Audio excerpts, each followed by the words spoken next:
大家好，我係 Teacher Rocky。簡易水彩練習8分鐘。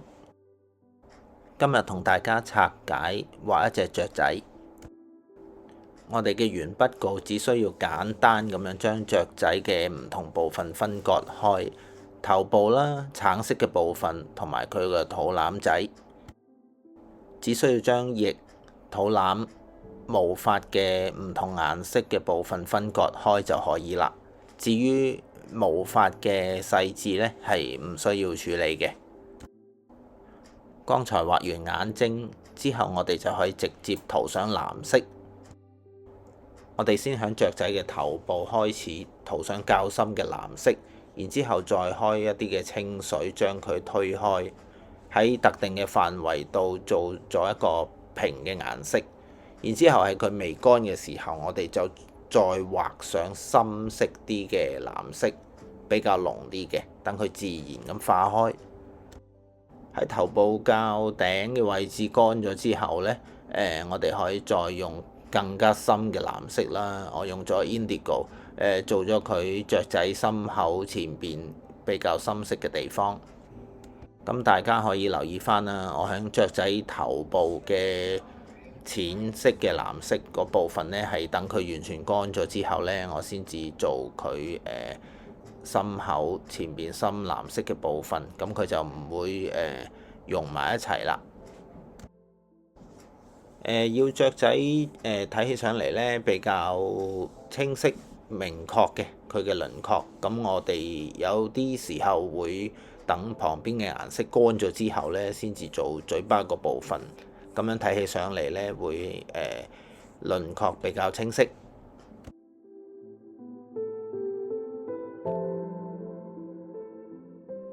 喺頸部藍色部分乾咗之後呢，我哋用比較濃嘅橙色塗上去雀仔橙色個部分，然之後我哋再開一啲嘅清水呢，將佢喺濃烈嘅橙色嘅部分再拉出嚟，有種延伸嘅感覺。咁橙色個部分呢，我哋可以適當咁留翻少少嘅白色，等佢有種毛髮嘅層次感就可以啦，唔需要逐條畫嘅。喺雀仔翼嘅部分，我用深色處理咗佢個主要線條先。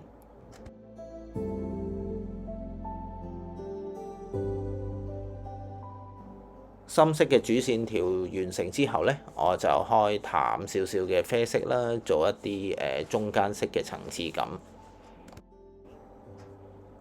咁喺翼其他細緻嘅地方，我想佢有啲少少鬆郁矇嘅感覺，咁我就調翻轉，先做咗淺色，然之後呢，就喺佢未乾嘅時候呢，塗上一啲比較濃嘅啡色，等佢有少少化開嚟嘅感覺，有啲毛毛嘅質感。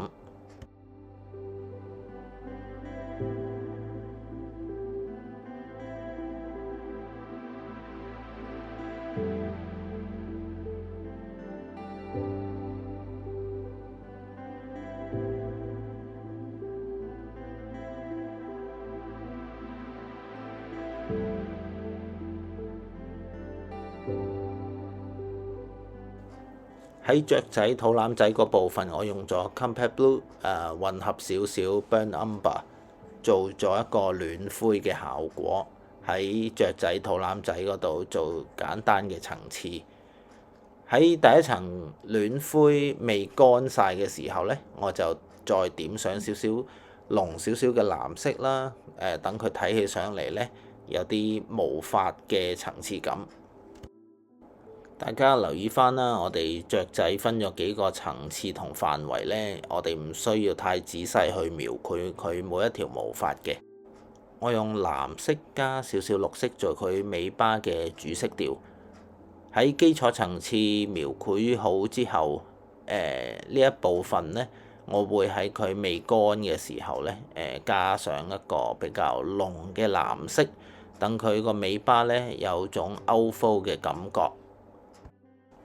睇起上嚟更加有層次啦，同埋有唔同距離嘅感覺。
雀仔企響樹枝上面，我用 burnt umber 加少少藍色做樹枝基礎嘅顏色。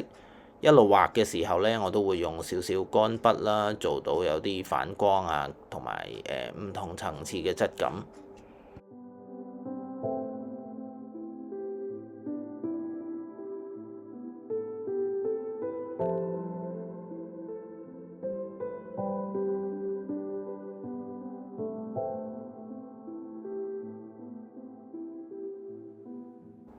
樹枝基礎顏色做好之後呢，我會用比較深同埋濃嘅藍色同 burnt umber 混合，直接擺上去未乾嘅底色層上面，等佢有一個好急速嘅漸變效果。大家喺呢度要留意翻啦，當用 wet on wet 用啲比較濃嘅顏色混和嘅時候，我哋將顏色放咗落去之後呢，唔好用筆干涉佢太多，同埋影響佢太多。等佢有少少自然嘅融合就可以啦。因為如果用筆blending 佢太多，去混和佢太多呢，顏色就會飽和，同埋有種比較污糟嘅感覺。今次背景氣氛我先塗上清水，然之後用 burnt sienna 混合少少嘅 yellow ochre 塗上去做背景。